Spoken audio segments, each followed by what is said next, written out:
This is an emergency. This is an emergency. I have not felt such fervor, such passion for a piece of media in a very, very, very long time. And of course, I am talking about smash hit, social media sensation, hockey YAOI. If you can imagine, of course, I am talking about the HBO Crave Canada original series, Hated Rivalry. I had to sit down, I had to get into this, I had to get back into the swing of things because it's serious. It's really, really, really, really serious. I saw half a clip. I saw that cigarette in Ilya Rozanov's mouth. I saw my cutie patootie Shane Hollander walk up to him. I said, count me in. I got my Black Friday deal of HBO with ads, $2.99, because we are in a recession. Yeah, I got my HBO Max and I sat my behind down on this couch just last night and I watched those 2 episodes twice. Imagine the guttural shock I felt when I got to the end of that second episode and I went to go press next episode and there was no next episode to click. And there's only 6 episodes total. So I'm already upset because the media I consumed last night was quite excellent. And we're going to be talking about it today. I don't have time for an intro. Who cares who I am? Who cares what I'm here for? Who cares about me or my life? I don't care right now because all I care about is Ilya Rozanov and Shane Hollander. That's all I care about. That's all that's in this brain right now.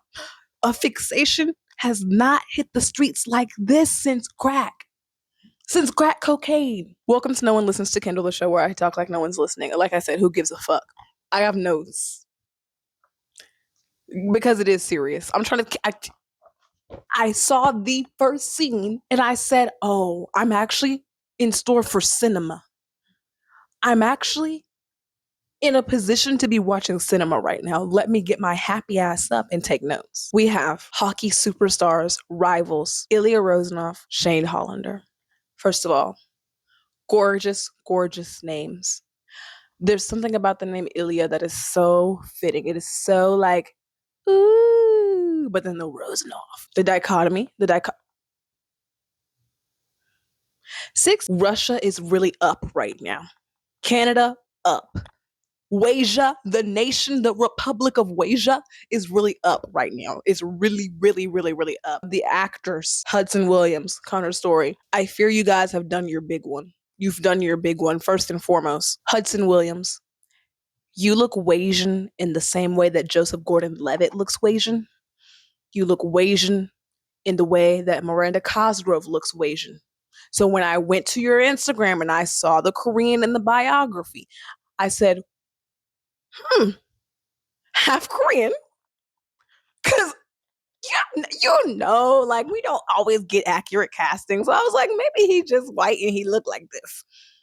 I was like, okay, Korean in the bio. And then I said, if someone wanted to call me a Korea boo, they would have an alarmingly surmounting amount of evidence stacking up against me. K-pop fan, K-pop dance team, Namjoon poster on the fridge, following Hudson Williams. So that was a little bit concerning for me, but I was like, okay, Wasia, the nation of Wasia. The Republic of Wasia, like, your PR is really good. Russia. First of all, Connor's Story being from Texas is a hoot. That is really funny to me. As the Texan princess I am, like, that is really funny for me and to me. But also, Connor, have you done an ancestry test, baby? Because the face is giving Russia. Like, the face is giving Russia. Like, the face is giving oligarch. Like, it's giving Russia down. And then you did your big one with the accent. Because I'm listening. And I saw whisperings on TikTok. Like, oh, Connor's not Russian. I'm like, everything I'm seeing thus far is pointing towards Russia. So I'm really having like a little bit of cognitive dissonance right now, especially because like I'm afraid of Russians. I'm afraid of Russians because the racism over there is really different and really scary. Should I say that? Like, they're just really scary. Like, in my head, they're just people who live in the snow and they're really mean. And maybe that's me needing to expand my horizons, right? But it should have given it away that he's not actually Russian because I wasn't feeling that fear. Instead, I felt my walls slowly tumbling down from that blinding smile of his. Connor Story, your face is very striking. And it's something in this nose mouth area that is very Russian, but it's very enthralling. And it just makes me want to keep looking at him. Like, oh my gosh. And I just love the contrast between Hudson and Connor because Hudson just has this really soft, lovable face. His eyes are so warm and inviting. And then Connor has this very angular, sharp face that really lends itself to the character. I'm just really drawn to both of them and their physicality and the physicality that they bring to the characters. I just oh my god, long story short, beautiful, beautiful men. Beautiful, beautiful men. I love that we're getting some fresh faces in Hollywood. We really needed this. Like, we really needed this. I was like, wow. I was like, damn. There's been a lot of other media that Heated Rivalry is being compared to. Top of mind is Challengers. And I love Challengers. I wish I had my I Told You shirt. I think I left it at my mom's place or in my sister's dorm because I love Challengers. Like, I love Challengers. So I wish I had my I Told You shirt. The most Challengers-esque scene to me thus far is that water bottle scene in episode 1. And I will break it down. Let me break it down for you. Well, actually, the whole biking scene. We'll just put those two together, okay? Shane, Ilya, in the gym on a cycle. What do you call it? What do you call that? It's a bike. They're biking, and they're competing on the bike. So one person goes fast, the other person goes faster. One person locks in, the other person locks in.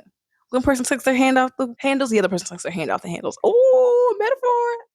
Right? So they're going back and forth, volleying back and forth, a la Challengers, if you will. Bow, bow, bow, bow, bow, bow, bow, bow. Until they finally like, okay, we're done. They're sitting on the floor across from one another, huffing, puffing, breathing, this, that, and the third. That's how I'm already feeling this way, and I haven't even seen anything. Nothing has even happened yet, bro. Like, we're pre-shower. And I'm already feeling some type of way. So they're going back and forth. They get down on the ground. Ilya has a water bottle. Shane does not.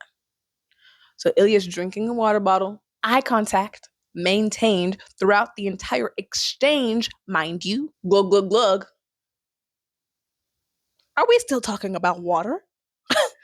Then he passes the water bottle with a suggestive brush of the hand. And Shane is already feeling some type of way too, mama. He is looking that man up and down. And one thing about Ilya is confident.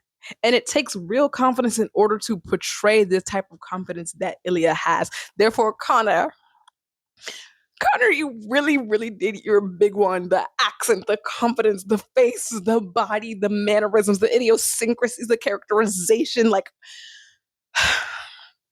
I'm really enamored. I am enthralled. I really, really, really, really am. Right? Passing water back and forth, suggestive brush of the hand. So Challengers-esque. It is something mundane, but it has so much erotic subtext beneath it. And it's that palpable electricity between them amidst this seemingly mundane action where to the untrained eye, someone could be passing by the gym and they'd be like, oh, they're just sharing water. But the ragged breaths, the sweat dripping down, they're sitting, I don't want to replicate this. They're sitting down with their knees up, right? Kind of like this. Pussy facing the world. Do you know that meme? Wait. That like alpha male red pill meme. Like pussy in the wind, like facing the world, mama. And so they're eyeing each other up and down and up and down and up and down.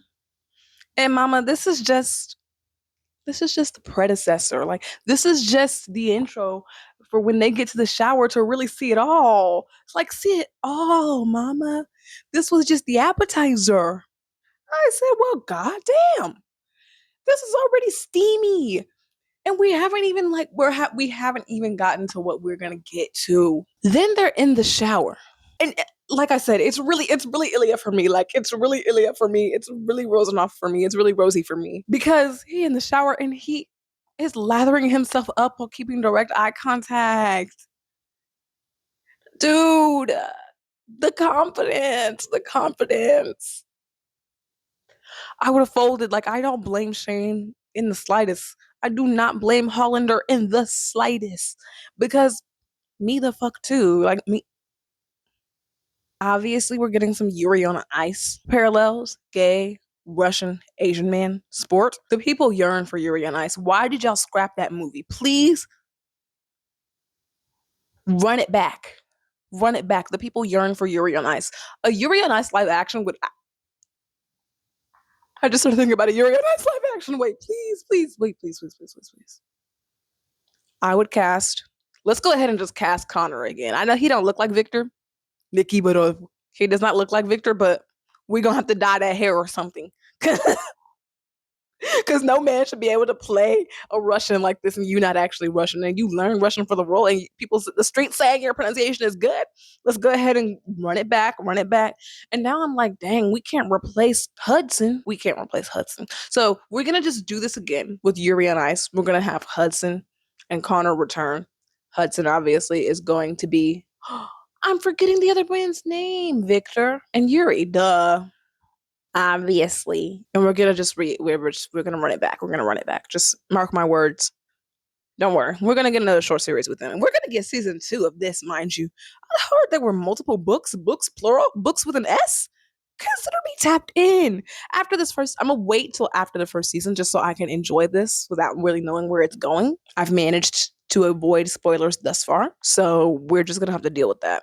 I'm going to read the books afterwards. Sorry, I'm a non-book reader. I'm sorry. I didn't know it existed. I didn't know.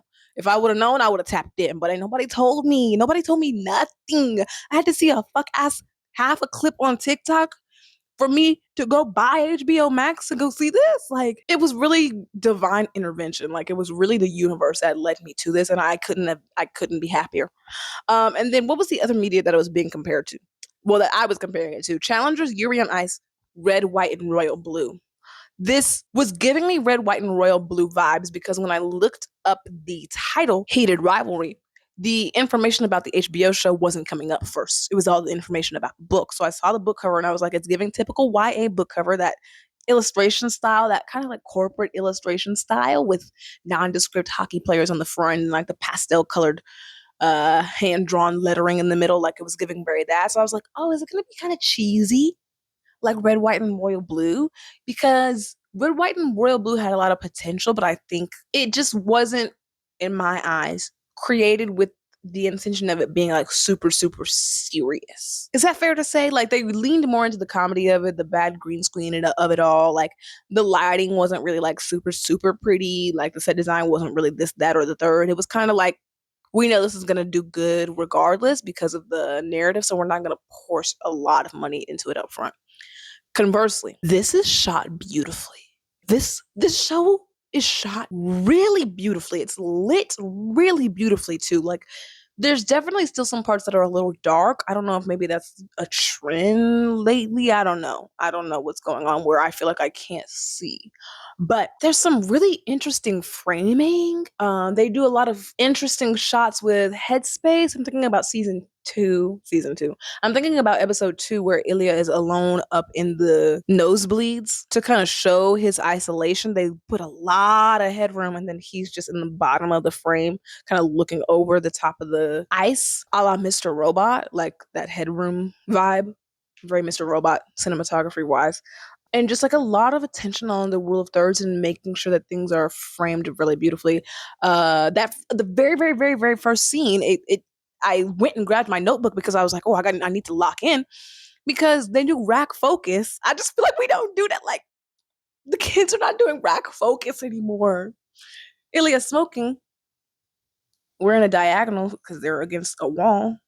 Then Shane comes into frame, rack focus to Shane, speaking to him like, I'm really excited to watch you play. Little does he know what he's about to get himself into. Right? Rack focus to Shane. Ilya responds, focus shifts back, and then we have this really, really beautiful, beautiful soft blur. There's a lot of instances of some really gorgeous lens flares and bokeh. I wonder if they're real or if it was digitally added. But the night scenes, like when they're going to parties for these award ceremonies and they're out on the balcony and the skyline, so vibrant and colorful. It's almost very Gatsby-esque to me too. Reminds me of The Great Gatsby, that terrible, terrible remake that had some really beautiful shots. There's like a yellow motif as well, a lot of yellow lighting with golden lighting. It's very warm, intense shadows, deep, deep, deep shadows and silhouettes. And of course, a lot of that yellow lighting is used in the intimate scenes as well that are very, very well shot, in the sense that it really does evoke the eroticism of it all, while also maintaining the budding love that we are watching develop on screen as well, right? So it's intimate. It's intimate, but not in, I don't know, it's like it's the between the intimacy choreography and the lighting and the framing and the ways where they had to not show their junk because everything else is out, mama. It evokes the eroticism, but it's not voyeuristic, at least to me. It's obviously explicit, but we're also in a time of prudes. Like, I'm a part of the Gen Z prude crowd, I guess. But they're not having sex, they're not drinking, they're not doing nothing. They're not doing drugs. Y'all want us to? So I could see people being like, oh, this is very explicit, but it's still, for me, it doesn't feel super, it doesn't feel gross. It feels, there's a softness to it. I will say the fading in and out of black, I did think of those memes on TikTok where you're fading in and out of consciousness.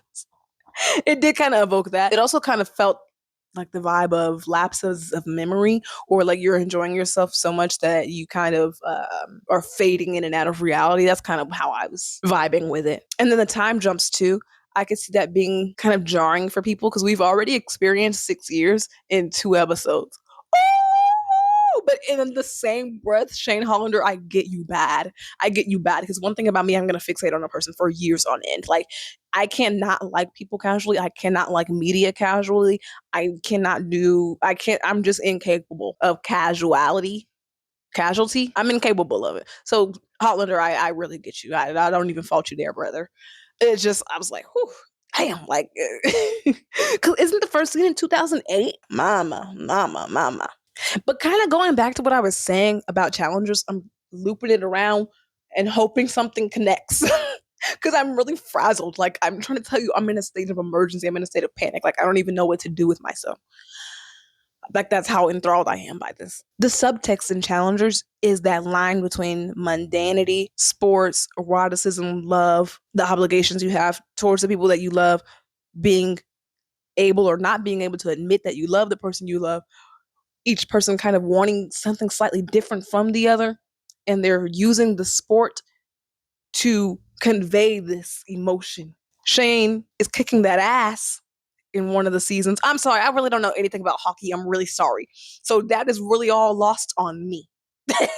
That all lost on me. I can't help you there. In one of the seasons, Shane was kicking that ass. And Shane is a little bit of the golden boy. You know, he got the Rolex sponsorship. He got the he got the Reebok sponsorships. He's winning Rookie of the Year. He kicking that ass in the season. Now, Rozanov did get that cup. I do remember that, right? And then they're kind of like sexting before the game. I said, Ilya, what do you mean? What do you mean, am I hard right now? Are you hard? Were you hard the whole game? What do you mean? What do you mean? What do you What do you mean? And then Shane, what do you mean? Who taught you those English words? What do you mean? He said those English words roll off your tongue real well, Mr. Russia. I'm tearing up because it's really serious. But to see the strength and the pressure they're experiencing on the ice, and then how that relates to the bedroom, because there is a bit of a submissive, I can't believe I'm talking about this, I'm submissive and dominant dynamic that is at play there. And Ilya definitely does like feeling in control from what I've seen. And Shane is perfectly fine with like following what Ilya wants him to do. Ilya said, get on his knees. He said, well, yes. He said, say less. She said, say less. What else am I here for? Low key. He said, right, right, right. And their first time together being his first time with a man. Let's all live. Like Shane is really the lover boy, and I'm sure Ilya is too. I'm just not privy to the extent of his lover boy tendencies because, like I said, non-book reader, can't wait for it. Because that smile of his, blinding, and I need to see more. Connor, your smile, bruv. Wow. Wow. Dazzling. Like that is a smile that can only be described as dazzling. And I am not a gay man, but I am a queer woman. So I would be curious to see how gay men feel about this portrayal because of the jokes of it being called hockey yaoi, you know what I mean? And fujoshiing out sentences that would make a Victorian boy cry in terror. Like, what is this woman saying? She's speaking in tongues. She's a witch. Yeah, Fujoshiing out over hockey yaoi on HBO Max in the year of our Lord and Savior, 2025. Like, I can't believe I'm here. I can't believe I'm here. And the fact that they are on last name basis in bed. But not Shane said Rosie for the first time. You could have shot me dead right there. I would have been fine. I was like, all the hairs on my body stood up. I was like, Jesus. And the lines are a little, they're reminiscent of an adult film, perhaps in that sense. Definitely erotic novel. Like I hear it, I see it. You know what I mean? But also, and don't shoot me. It's hot. It's hot. I don't know. Like, I don't know what to tell you. I can't tell you why I think it's hot because I'm not even sure I really like men anymore. And I saw this and I was like, I guess maybe I should reconsider that belly on Shane. Gorgeous. That hockey build, gorgeous. Those back muscles, gorgeous. His backside, Ilya's back side, his badonkadonk, zooey mama, gorgeous. And it's the intimacy scenes almost come to me like tableaus. Like that's another effect of the fading in and out. It's like little tableaus of intimacy, little watercolors. It's like, whew. And that's how I felt watching them. Like, look at these beautiful bodies moving in tandem. It's kind of beautiful in a non-ironic way. Like, it's really gorgeous. I'm so excited to see more of the. Well, I'll go back further and even say I like that there's a lot of showing and not telling. Like I feel like it hasn't been super heavy-handed. I think the only thing that might be like just a hair heavy-handed is maybe some foreshadowing with the racial aspect of Shane's character. But one, it likens itself to Challengers with Miss Tashi Duncan. I kind of wish that they went into that more about her as a Black woman. I think they briefly touched on it. Two, it's real. You know what I mean? It's very real. Having a half Asian man be the face of a sport, I think they mentioned Tiger Woods and Serena Williams. Like, I like that a lot. And I'd be curious to see if that creates more pressure for him. I remember some lines in episode 1 about him being a role model for young kids because of his Reebok sponsorship, and people are going to be looking up to him, and it's nice to have this representation. So I wonder if maybe the mom kind of is instilling that type of pressure in him in that way.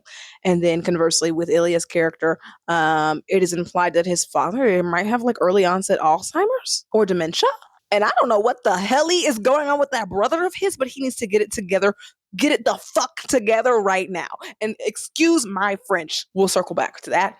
Excuse my French. But who the fuck are you talking to talking about some $20,000 to do what? Cocaine with a baby crying in the background and some... I'm so sorry I got rudely interrupted. You're asking for $20,000 like that's a small sum of money. To do what? Crack cocaine?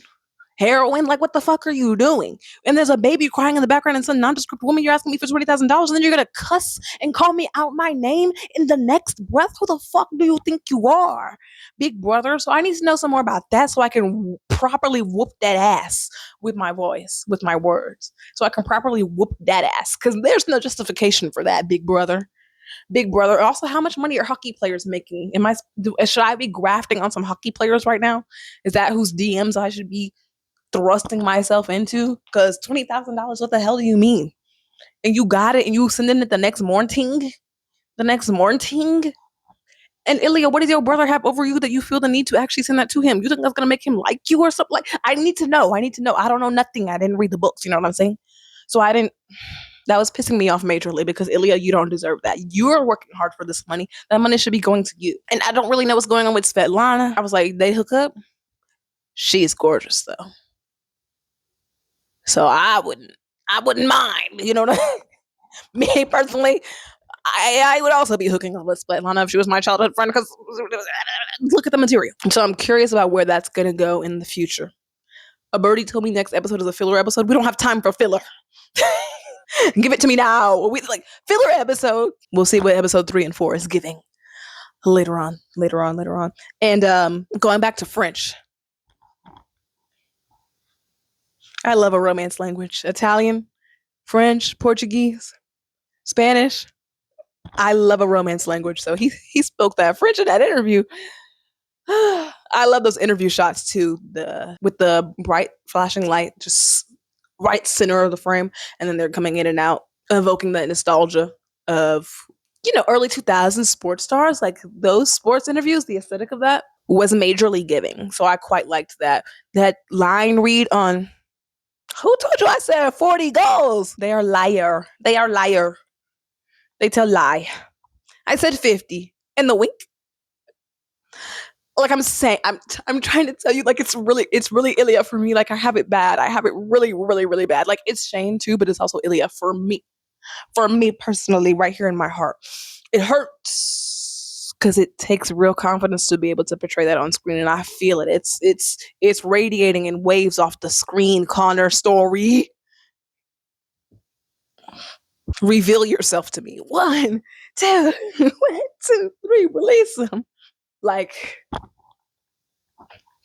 I'm gonna stop. And the doe eyes on my French speaking Shane Hollander. Wow. The yearning. Wow. The pining. Wow. The love, but also the animosity and the fear and the turmoil and the pressure and all of that swirling around in his micro expressions. You're an actor, Hudson. You're an actor. Because I get all of it. I get the shades and nuances of all. But I really am. Like, it sounds ridiculous, but I am. And that's not ridiculous to say. Like, the scene after that award show. Well, during the award show, are you crazy? Are you loca? During the award show in the bathroom, 6 months of no contact. No text answered in 6 months. If I had it bad for someone like Shane has it bad for Ilya and they did not text me back for 6 months, I would crawl into a hole and die.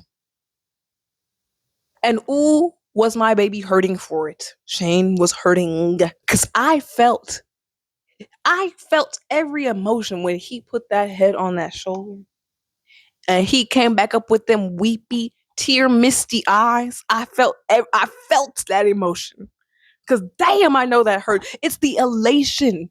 It's the elation of finally being reunited. You're like, oh my God, I can't believe this is happening to me. I'm back with Bae. And you know that shit is going to end.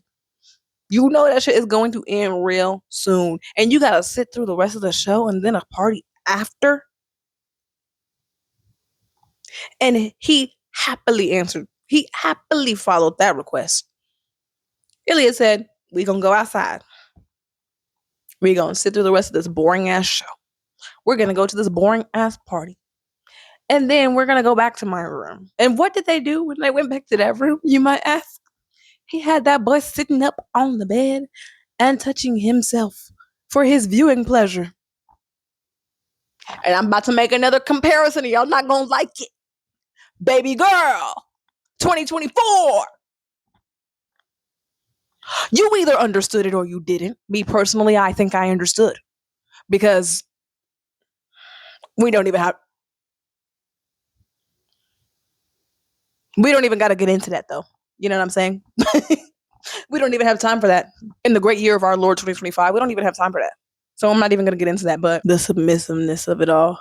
And then the nerve to still be talking about some fuck ass hockey. He said that's what it felt like to hold that cup, by the way. Challengers coded. Like, we're living in a post-challenger society and I couldn't be happier. Where are the lesbians? Where are the lesbians? Lesbians, a WNBA movie, WNBA, Luca. Like, who else do we need to get on it? You know what I'm saying? Like, our time will come. Black protagonists, please. Lesbians. And I think the show is pretty well written too. Like I said before, I do think the time jumps could be potentially jarring, but like, get that shit on with. Like, if that's the time that's passing, that's the time that passes. Like, get with it. Like, pay attention 6 months later, 3 months later, 4 months later, next fall, next spring. Like, you need to have a keen eye. You need to keep up with the narrative. I don't know what to tell you.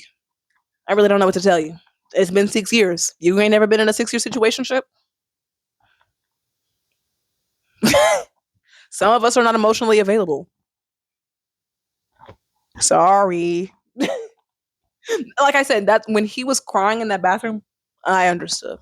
The pain, the elation, swirling around, conflicting, contradicting one another. Damn, I love him, but I'm never going to get anything more if I ask for more, like a real relationship that we both clearly want, because Ilya is smitten with Shane. Do not get it twisted. Y'all trying to call Rozanov toxic off 2 episodes. You don't think that baby in love? They're kissing each other goodbye. We didn't even kiss. You didn't hold my hand when you said that, Shane. Broadcast a boom, boom, boom, boom will make them all dance to it. Head ass. Like, I know his heart was thumping. We didn't even kiss. Speaking of the texts, Jane and Lily, you're funny. You're really funny for that. But I think if I had to put my tinfoil hat on, it works beautifully narratively because you can get a lot of the inner thoughts from what they're writing and erasing. Genius, right? Also, in the same breath, I like to think of it as them, as Shane, thinking about, okay, so what if someone finds my phone? What if someone gets in my phone, they're reading my texts? It's not enough just to have the names Jane and Lily in there. But I also can't say certain things that's going to give away that it's Rozanov. You know what I'm saying?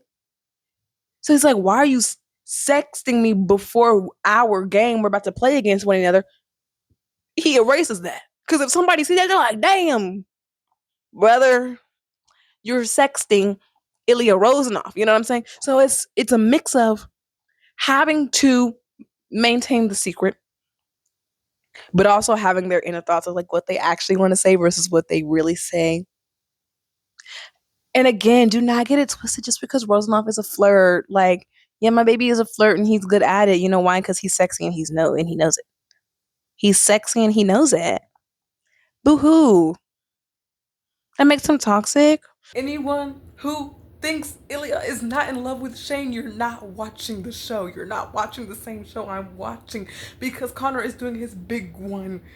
You're missing the little heart eyes. You're missing the little slight smiles. Oh my God, Ilya is in love just as much as Shane is. They just express it in different ways. Yep. No, my baby got problems. His father got dementia. His father has Alzheimer's, baby. And his brother, I don't know what his brother got going on. I don't know what his brother got going on. And you're closeted on top of that? From Russia? Like I think we are in such a forgiving society that people forget the implications of being closeted. It's good though, but it shows good character writing that sometimes that it feels like that aspect of the story is not in the forefront, that it's actually a backdrop to all of it. But the secrecy aspect would not exist if not for them being gay, I fear. So you're calling him toxic, darling. He feels as though his career would be at stake. And you know his daddy gonna whoop his ass. You know his father is not gonna be like that. You know his father's not gonna be supportive of that. And if he is, it will be a happy surprise. But I highly doubt it. Me, oh my. I'm so happy to have a fixation, you guys. I cannot wait to read the books. I did hear a clip of the guy reading the audiobook. I will not be listening to that. I've been on an audiobook kick. No, baby. Actually, can we get Connor and Hudson reading the books? I know that's going to take forever to produce, but I would really like it. So I guess I'm going to have to go back to the old-fashioned way, to a hard-covered book. But I just have to come in here and get that off my chest. Like, this might not be super long or whatever, but I just had to, like, a state of emergency. Like, this is an emergency assembly. I really am enamored. Like, I think original media with fresh faces is something we need right now. And sure, maybe there's some aspects of it that are cliche that have been done before this. But I'm so happy that I took the chance on this. And for $2.99, like, you can't beat that. So you missed the Black Friday deal already, babies. The Cyber Monday deal, you missed it. I caught mine with perfect timing. Perfect timing. Okay. Oh, I got one more thing before I go. The edits. Perhaps one of my favorite parts about watching a show in the year of our Lord and Savior, 2025, is going on TikTok and being flooded with edits because my CIA agent has been listening to me, like, because behind my phone has been listening to me, like. I'm so happy to live in the digital age for that reason alone. The edits. I saw one to Late Night Talking by Harry Styles. I saw one to From the Dining Room Table by Harry Styles. Shoot me. So I went to Summer Boy by Lana Del Rey. Shoot me. Bed Kim. I saw one. But I bet we have a really good Bed Kim. Ilya looked that ass up and down. He said, but I bet we'd have really good Beckham. He knew that shit from rip. I saw one with BTS House of Cards. Bada bing, bada boom. That's when you know a piece of media is going to be good. When the armies get their hands on that and they start distributing that amongst the cults. So my requests for songs to be used. Trinket Girl, Ash Nico. I'm sorry, I'm obsessed with that song. I want an Ilya edit to Trinket Girl. And the lyrics fit Ilya more, I think. Tommy by Tommy Genesis. Please, somebody make an edit, please. I just love that song and edits, and I think Ilya would be really fire to that. And then we need one of your girls because of the line. I'll be like one of your girls or your homies. Troye Sivan, you did your big one with something to give one another. Troye Sivan, you did your big one with something to give each other. One of your girls. Because in the commercial scene, which was Ilya's idea, he said, nobody told me nothing. This was my idea. Gay ass. He said, you look pretty. Shane says, you're wearing makeup too. Cutie pie. He says, yeah, but I don't look pretty. That's the intro. Then it goes, give me a call if you ever get lonely. I'll be like one of your girls or your homies. I see the vision. Okay, so those are my requests. Tommy by Tommy Genesis. One of your girls, Troye Sivan. Or What's the Time Where You Are by Troye Sivan. What's the time where you are? What's the weather where you are? And I had another idea of songs that I could use for the edit, and I just forgot. 2 more edit song suggestions. Thinking About You by Frank Ocean. Or Do You Not Think So Far Ahead? Because I've been thinking about forever. Yeah, if that's not Shea Hollander, I don't know what is. And then You Got It Bad by Usher, because they both got it bad. I know you got it bad when you're stuck in the house and you got it bad. Don't wanna have the you got it bad. Okay. Well, the edits have been really fire. So maybe I don't need to give any more requests. Now, I can go to my media of the week. Heated Rivalry, obviously. I just finished Shine by Jessica Chung, so I'm about to move on to the second book for that. That needs to be made into a. I would love a series. I know everybody's doing movies, but I want a series for Shine. I think that'd be really excellent. K-pop idol, secret lovers, road to debut. Yeah, the first and second book could easily be a season 1, season 2. I think we should do that. Really loving the song "Jumpin'" by Destin Conrad right now. Jump, jump, jump, jump, jump. Really loving "Son of a Gun" by Rico Nasty. Just been on loop since her album release. And I'm watching Survivor 49. It's coming to a close. I'm loving it. And it's getting me super, super excited for season 50 of Survivor. Like 50 seasons of a show. What a feat. What a feat. So that's what I've been watching lately, what I've been listening to lately. And like I said, emergency assembly. Like this is probably all over the place. Like my ideas are not organized in the slightest, but I had to get this all off my chest or I was going to scream. Like the arch.